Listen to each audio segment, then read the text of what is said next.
Hey guys, welcome to What a Time to Be Alive. My name's Amu, and today we're going to be talking about the shooting that happened at Marjory Stoneman Douglas High School in Florida.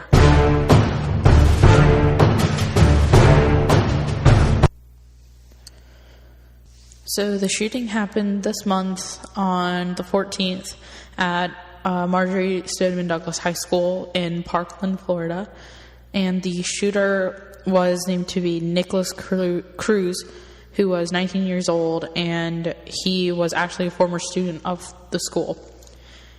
There was 18 people that were killed, including students, teachers, and other faculty at the school, and the weapon that was used was an AR-15 assault rifle.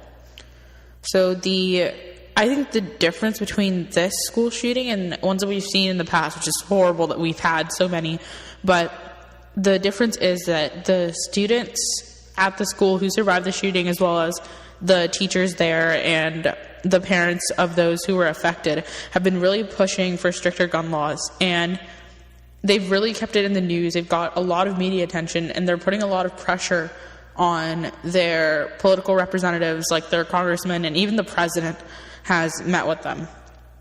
So one of the things they did was the CNN town hall meeting, in which they met with one of their congressmen, Ted Deutsch, and both of their senators, Marco Rubio and Bill Nelson.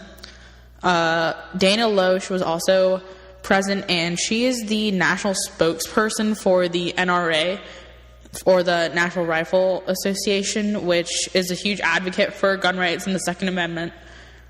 And finally, there's also Sheriff Israel, who is the sheriff of the police department in Parkland. So basically what happened at that town meeting was that there was students and teachers who were impacted by the shooting from that high school who were allowed to ask questions to the people there.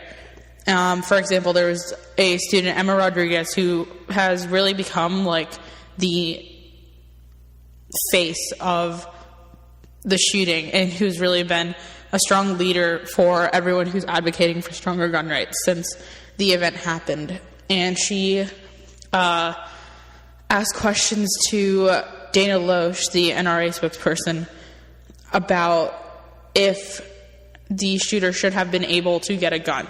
And her response was no. Dana Loesch's response was that he really shouldn't have. But I think the difference is that people on the side of the victims blame the gun, and they really think guns are the reason that these things happen, and they don't focus on the person, whereas Dana Loesch and the NRA are kind of blaming the poor background checks for the incident and saying that further background checks could have been used in order to prevent this. So in my opinion, when I think about the background checks, I think there's always room for improvement on them. There's really not like a too far way to make sure that this doesn't happen, to make sure someone who's handling something like a gun is really like mentally capable of the responsibility that it comes with. But I know this isn't what happened in this incident, but in some cases, people that do things like this may have been completely fine. They may not have shown any signs of being a malicious person and they might not have shown signs that they were mentally unstable and had so much rage and were capable of doing something like this until it happens. And then people are like, oh my God, we would never have thought this would happen. So I don't know how getting a psychological test or doing further background checks could kind of help with that. In this case, yes, I think it would have helped, because I don't think the media is giving this as much coverage as they should. But reports were made on Cruz for a long time before this happened. And there was a YouTube comment that he made years ago saying that he would shoot up a school. And it was reported. The person whose channel the comment was left on reported it to the FBI, and nothing really came of it. In addition to that, the officer that was present at the meeting, he had 15 reports made to him about anger issues and rage that he had, and that it was concerning other people around him, to the point where they would have to report it to the police 15 times, and nothing happened. So everyone who's saying that guns are the only problem. It's really not. It's more than an issue than just the guns themselves. It's more than the weapon use. It's more than the fact that he was able to buy one. It's the fact that he was clearly not someone who should have had one and somehow still got his hands on one. And law enforcement kind of failed him there, or kind of failed the people at the high school who were impacted, because there was nothing really done.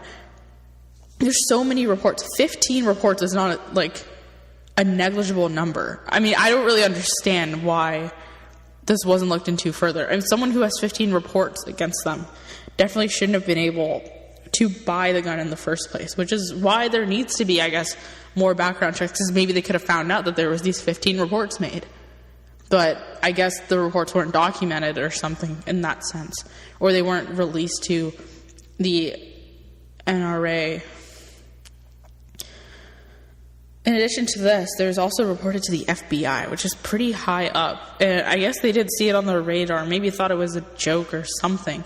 But I think it definitely does, or at least it should, make people think a little more about reports they get in the Justice Department and law enforcement to take things more seriously, because things like this happen, and maybe if someone had acted upon those reports, it wouldn't have. More than the gun. Maybe he wouldn't have never gotten a gun in the first place. Maybe he could have gotten psychological help when he needed it. And it's really disturbing to me how that's not being talked about. It's everything is about the gun, when it's really not, because there's plenty. The amount of people who can handle a gun at the age of 18 significantly outweighs the amount like Nikolas Cruz, who are mentally unstable and clearly should not have one. And I guess the task at hand is to figure out who those people are and make sure that this can't happen again.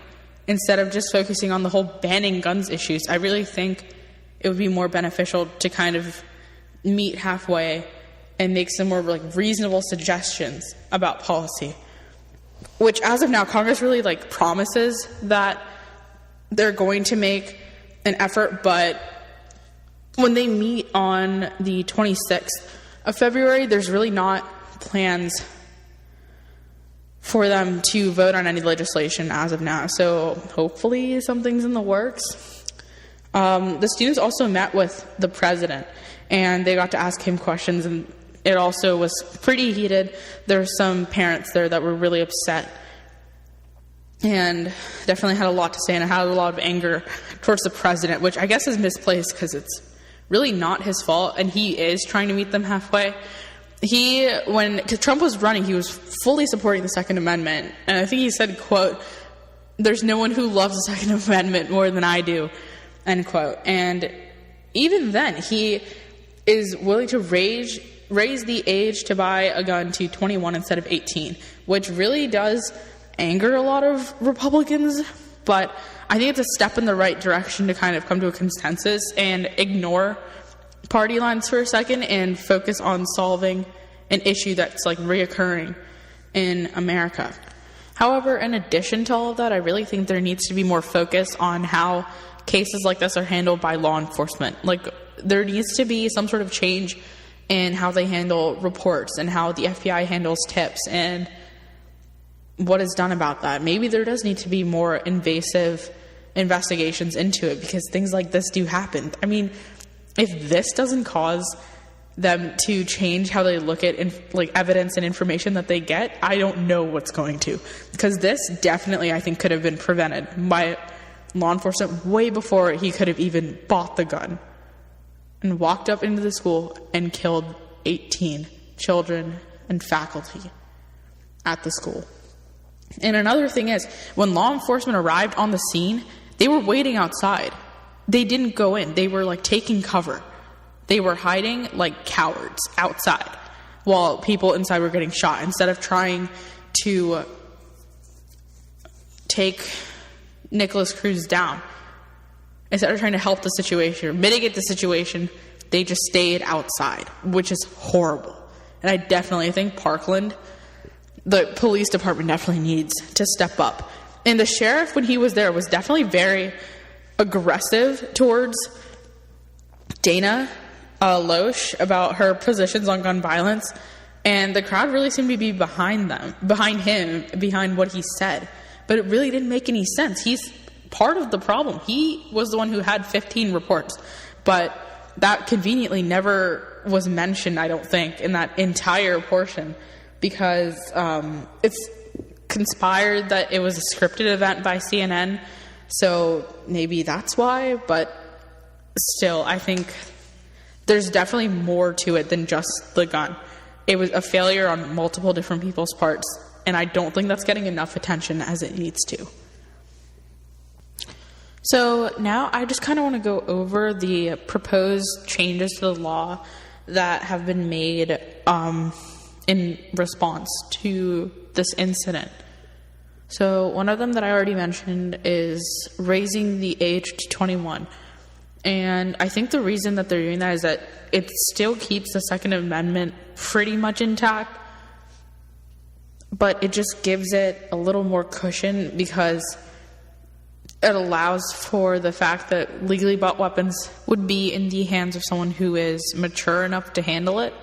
Because I think the analogy that people use a lot is that why do people that can't even buy their own drinks get to buy their own guns? Because a gun, I think, is considerably more responsibility to handle than alcohol would be, in my opinion, I think.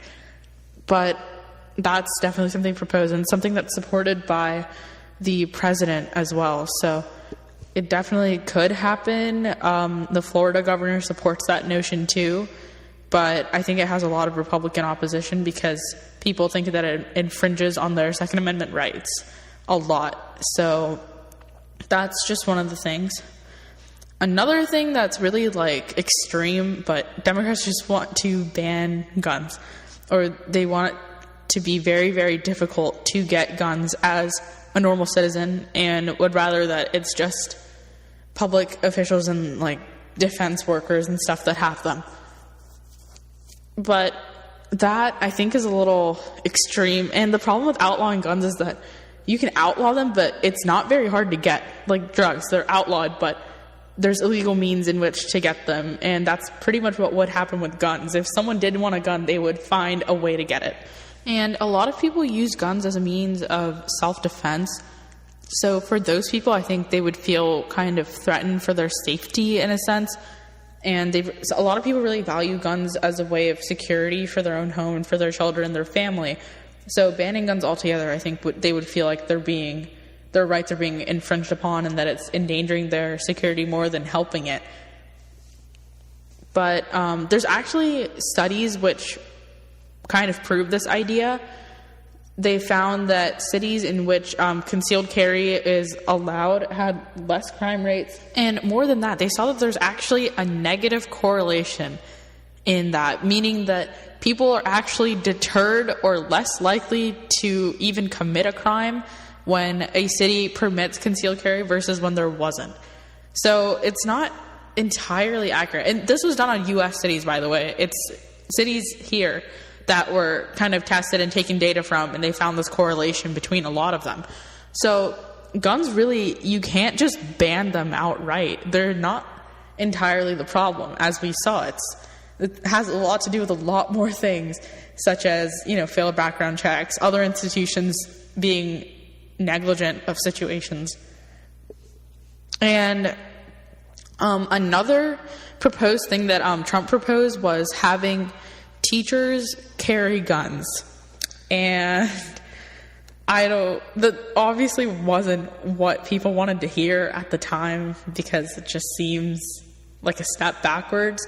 But his intent was that teachers that are trained to have a gun and are trained in how to use it and the safety of it and all of that should be allowed to carry it. Now, I'm not going to lie. There's some teachers at my school that I really don't think should be allowed to have a gun just because of, just how I've seen them erupt when kids do something wrong, and I would rather them not have a gun. Because, let's be honest, they're probably miserable because high school kids aren't the greatest to teach. And then someone sets them off and they have a gun. It's so bad. Oh my God, I can't even I can name a good 3 teachers in my mind right now that I would be horrified if they had a gun. It's just not okay. And then that's just more background checks that you have to do with them. And it's just I just don't think that's ever going to happen. I don't think that's ever going to get passed, but it is one of the proposed ideas that did happen. And yikes, I just know that's so bad. There's a lot of talk about us kind of mimicking the Australian form of gun control that happened after they had a mass shooting. They like really, really tightened up on their gun laws.